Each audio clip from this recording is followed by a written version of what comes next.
कैसे आप अपने बच्चे का आईक्यू आइंस्टाइन के जैसे सुपीरियर बना सकते हो।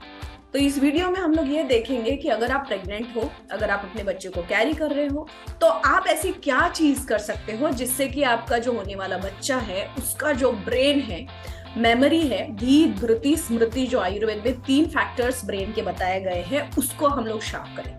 जब उसके ऊपर काम होता है तो जो आईक्यू लेवल है, जैसे क्वेश्चन, ऐसे 7 टाइप्स के क्वेश्चन होते हैं, लेकिन मेनली 4 टाइप के क्वेश्चन होते हैं, उसके ऊपर हम लोग बात करेंगे। मैं डॉक्टर लुम्बिनी आपका सबका स्वागत करती हूँ मेरे इस चैनल पे। अगर आप नए हैं इस चैनल पे तो प्लीज सब्सक्राइब करें और उस बेल आइकन को हिट करें ताकि मेरे जो वीडियोस आते हैं वो आप तक पहुंच सके।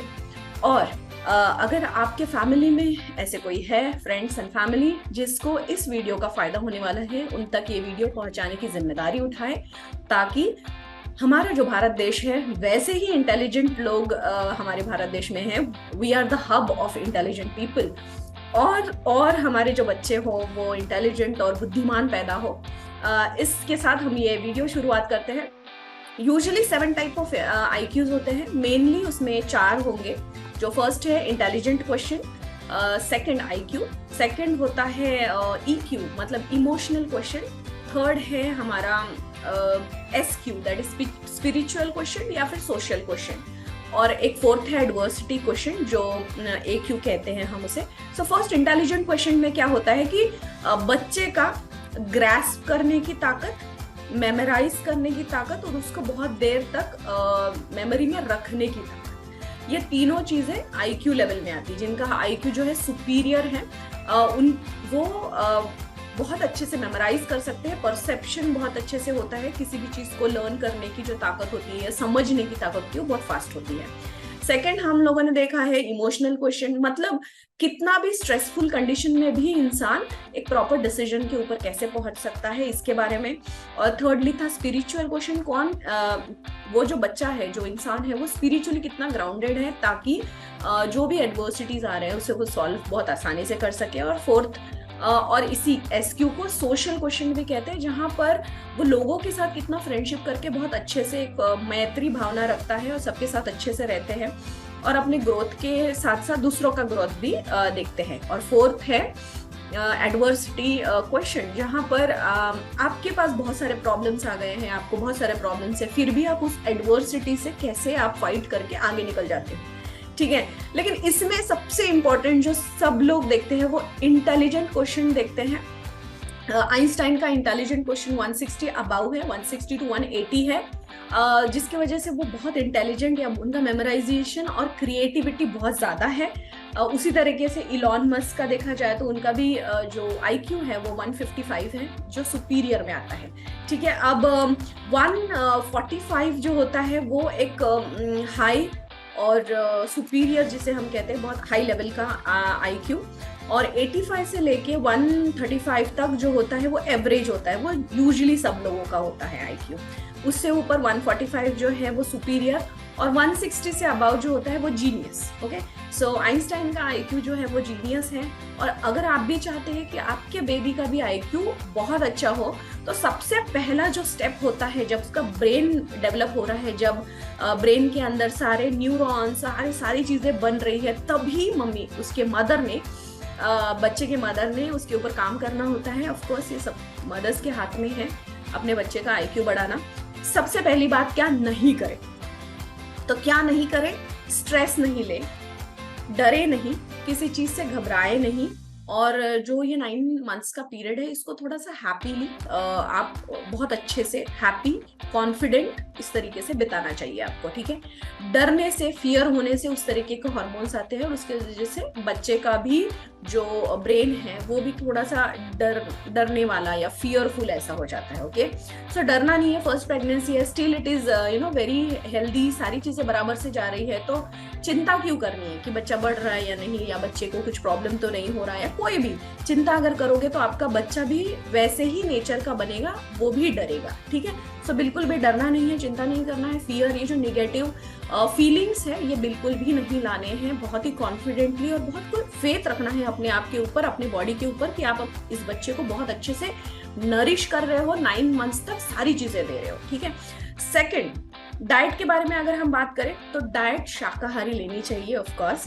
प्रोटीन्स ले, मांसाहारी I would not suggest, but शाकाहारी अगर आप बहुत अच्छे से लेते हैं, फ्रूट्स बहुत अच्छे से खाते हैं, तब भी बेबी के अंदर जो हम कह सकते हैं कि ऑक्सीडेशन, या फिर हम कह सकते हैं कि जो शाकाहार फूड होता है वो अल्कलाइन फूड होता है, बहुत अच्छे लेवल पे जो बॉडी का विकास हो रहा है, बॉडी का डाइजेस्टिव सिस्टम अच्छा रहता है, बहुत फॉर्म में फाइब्रस फूड पेट में जाने की वजह से भी मदर का जो गुण है, सत्व गुण है, वो बढ़ते रहता है। ठीक है, तो सत्व गुण बढ़ता है तो ऑफकोर्स स्पिरिचुअल क्वेश्चन बढ़ेगा, राइट? तो this also helps baby to increase the IQ। ठीक है, अब जाते हैं सेकेंड इस पे, एक्सरसाइजेस, वर्कआउट।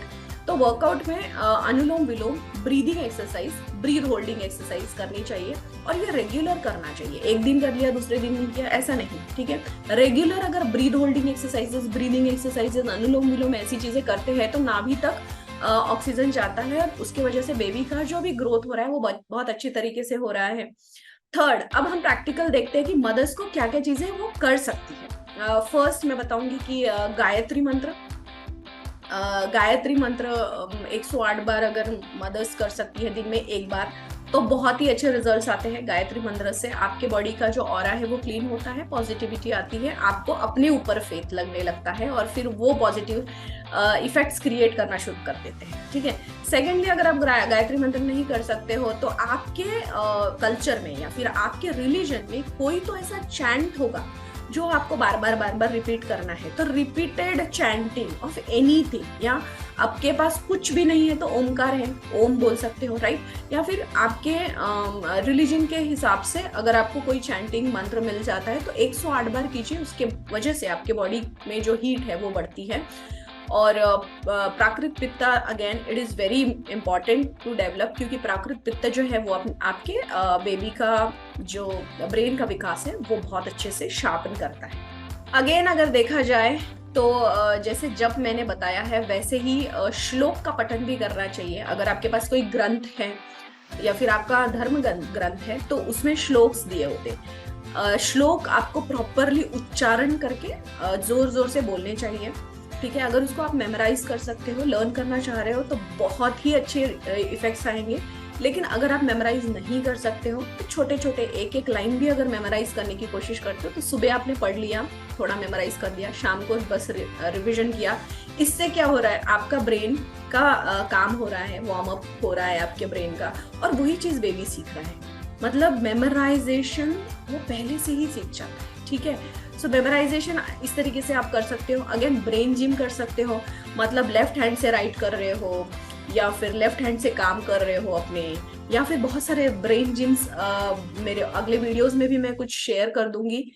तो उस तरीके के ब्रेन जिम्स आप जब करते हो, पेंटिंग करते हो, बहुत ही छोटा छोटा पेंटिंग करते हो, तो उससे भी ना कंसंट्रेशन, फोकस बढ़ता है, और इससे आपके बेबी का जो ब्रेन है वो शार्प होना शुरू होता है। नाउ शार्प में मैंने जैसे पहले कहा था कि पहले तो परसेप्शन, वो समझ क्या रहा है वो समझने के लिए क्लियरिटी और फोकस की जरूरत होती है। सेकंड, मेमोराइजेशन, वो जल्दी से उसे याद हो जाए, इसके लिए भी समझ की जरूरत होती है। मेमोराइजेशन के लिए आप जो उच्चारण कह रहे हो, कोई चीज पढ़ रहे हो, ग्रंथ पढ़ रहे हो या बुक्स पढ़ रहे हो, ठीक है, तो उच्चारण जब आप करते हो तो उससे भी जो मेमोराइजेशन है वो बढ़ जाता है।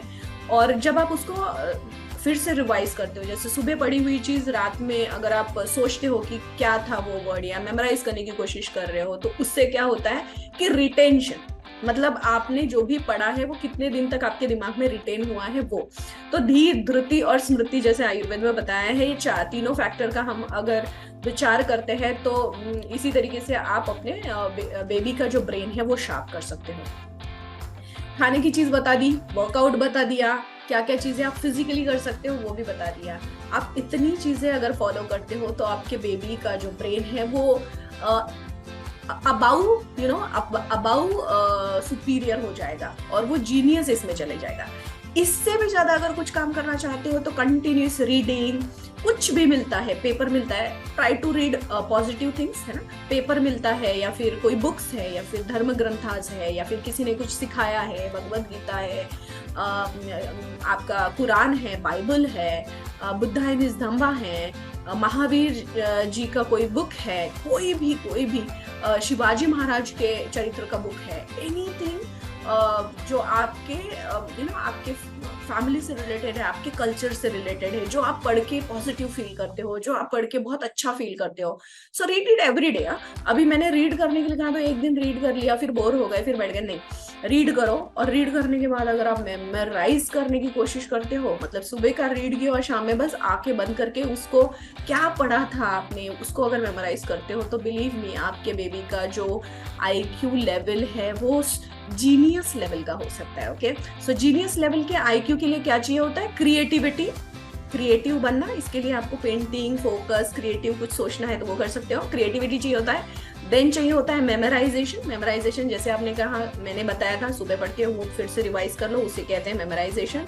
और प्रॉब्लम सॉल्विंग जो है हमारे बाकी के एटीट्यूड से आई जाती है जब हम कॉन्फिडेंट होते हैं, जब हमारा नेचर कॉन्फिडेंट होता है, जब मदर कॉन्फिडेंट होती है तो बेबी भी कॉन्फिडेंट होता है। तो इस कॉन्फिडेंस से प्रॉब्लम सॉल्विंग कैपेसिटी आ जाती है और आप अपने आप ही आपके बेबी का जो IQ है वो शार्प हो जाता है। अगर आपको ये वीडियो पसंद आया होगा तो प्लीज लाइक कीजिए और सब्सक्राइब कीजिए चैनल को, और बहुत सारे लोगों तक ये वीडियो शेयर कीजिए ताकि सारे बच्चे जो अभी पैदा होने वाले हैं या फिर अभी प्रेगनेंसी लेवल पे है तो वो बच्चों को इसका बहुत सारा फायदा मिले।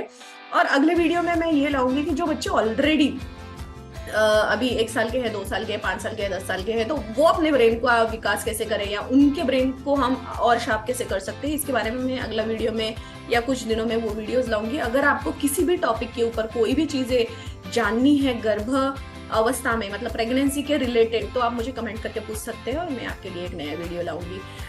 Till then, take care, have a blissful pregnancy. Thank you so much for watching this video. Bye bye and